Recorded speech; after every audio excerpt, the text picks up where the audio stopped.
Welcome back to the Simplicity Parenting Podcast with me, John Payne. So glad, as always, that you could make time today to join us. So this week's podcast is going to be on what I call a news cleanse. Okay, but before we jump into that, the other podcasts over at the Simple Family Living site. You might remember we have one podcast now publicly available per month. And then each week in the Simple Family Living site, you can find that at simplefamilyliving.org. There's 3 other podcasts. And this week, let me see, there's one on how to deal with children's continual complaints and how to work with their annoyances. There's another one about emotional self-regulation and how to coach kids up to giving you the space you need when you're frustrated. And there's another one actually about previewing for kids who get anxious with previewing. Previewing so important to have children know what is coming up, but for some kids it makes them anxious. So those other 3 are over at Simple Family Living. Do go on over, and access them there. Anyway, on with the show, as they say. News cleanse. All right, so a lot of the news right now, it goes without saying, is hard. There's so much polarization, so much conflict. It's really outside our circle of control. It's certainly in our circle of concern, but it's not within our circle of control. And the more we expose ourselves to things that are very concerning, even upsetting, that are not within our control, that we can do anything about, the more that's going to lead to anxiety. And the more that takes us away from our children and from being able to be present. The news is also set up now so that it is... this was some time ago when a lot of news went into cable network TV, but now it's even more so with autoplay. In various social networking sites. YouTube and as well. You've got this sort of doom scrolling. It's become known as, hasn't it? where there's these. It used to be like you'd watch the news once a day, way back in our maybe grandparents' day. And then it became hourly and then half-hourly news cycles. And now with autoplay down the side of our screens, it's just continual. And every time we hear a news report about exactly the same thing, we heard it half an hour before on the radio maybe, but we hear it again. Every time we hear it, again, even though we've heard it, it actually has a brain trigger. It triggers the amygdala, the fight, flight, freeze, control brain, because it reminds us of the trauma. It reminds us of the stress. So that reminder that we get builds up this emotional trauma trigger, and that memory builds up, that is then released and released and released. So it's not good because it takes us away from being present with our kids.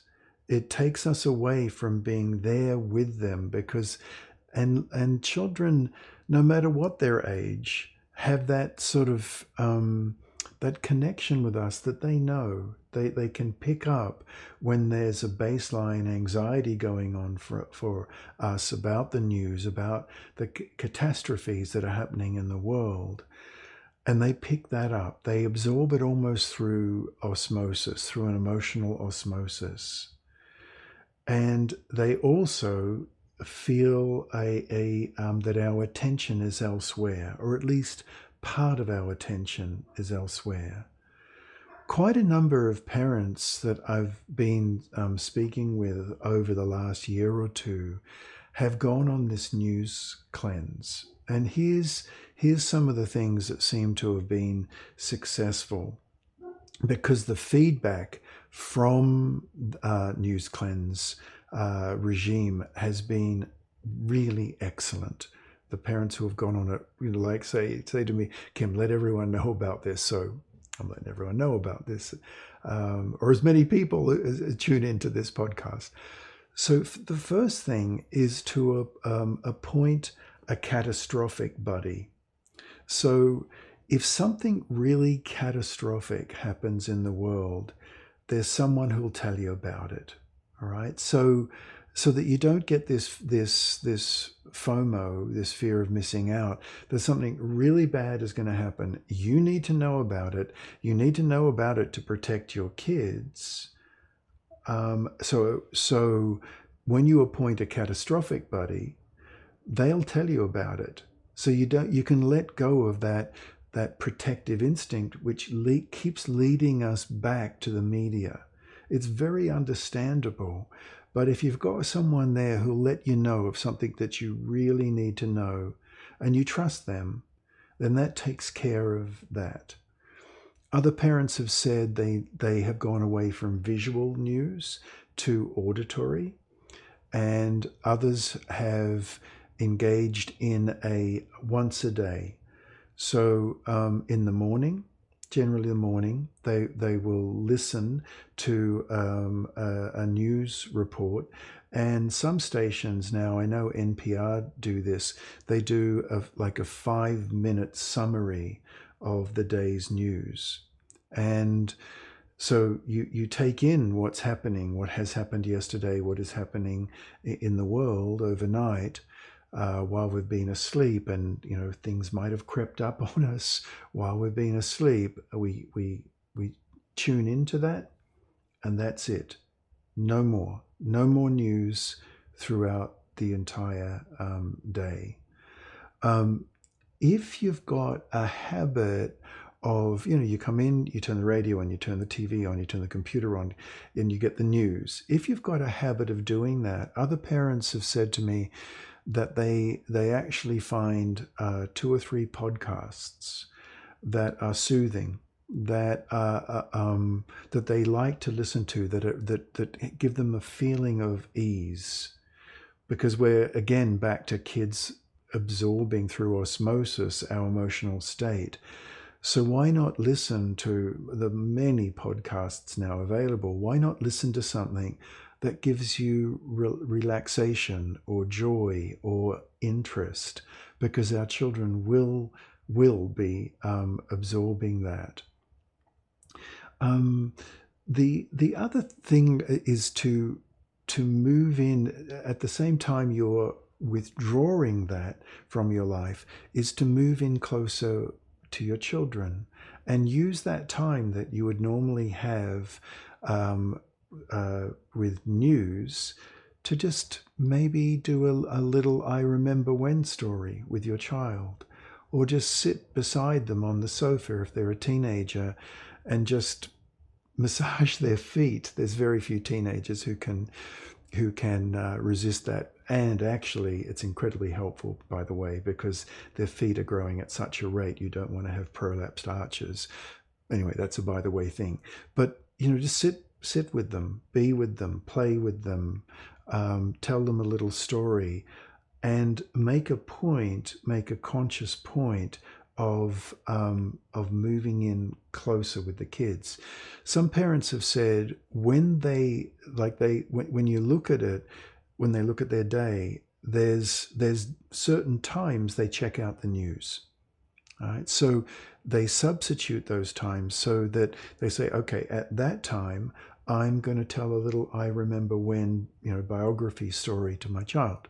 Or if the tendency was to listen to the news at another time, okay, I'm going to sit with my teenager and just hang out, massaging feet or not, but I'm just going to hang out. So you actually make a plan at the time when you would normally be with catastrophic news to, to do something that is connecting to the children and not disconnecting.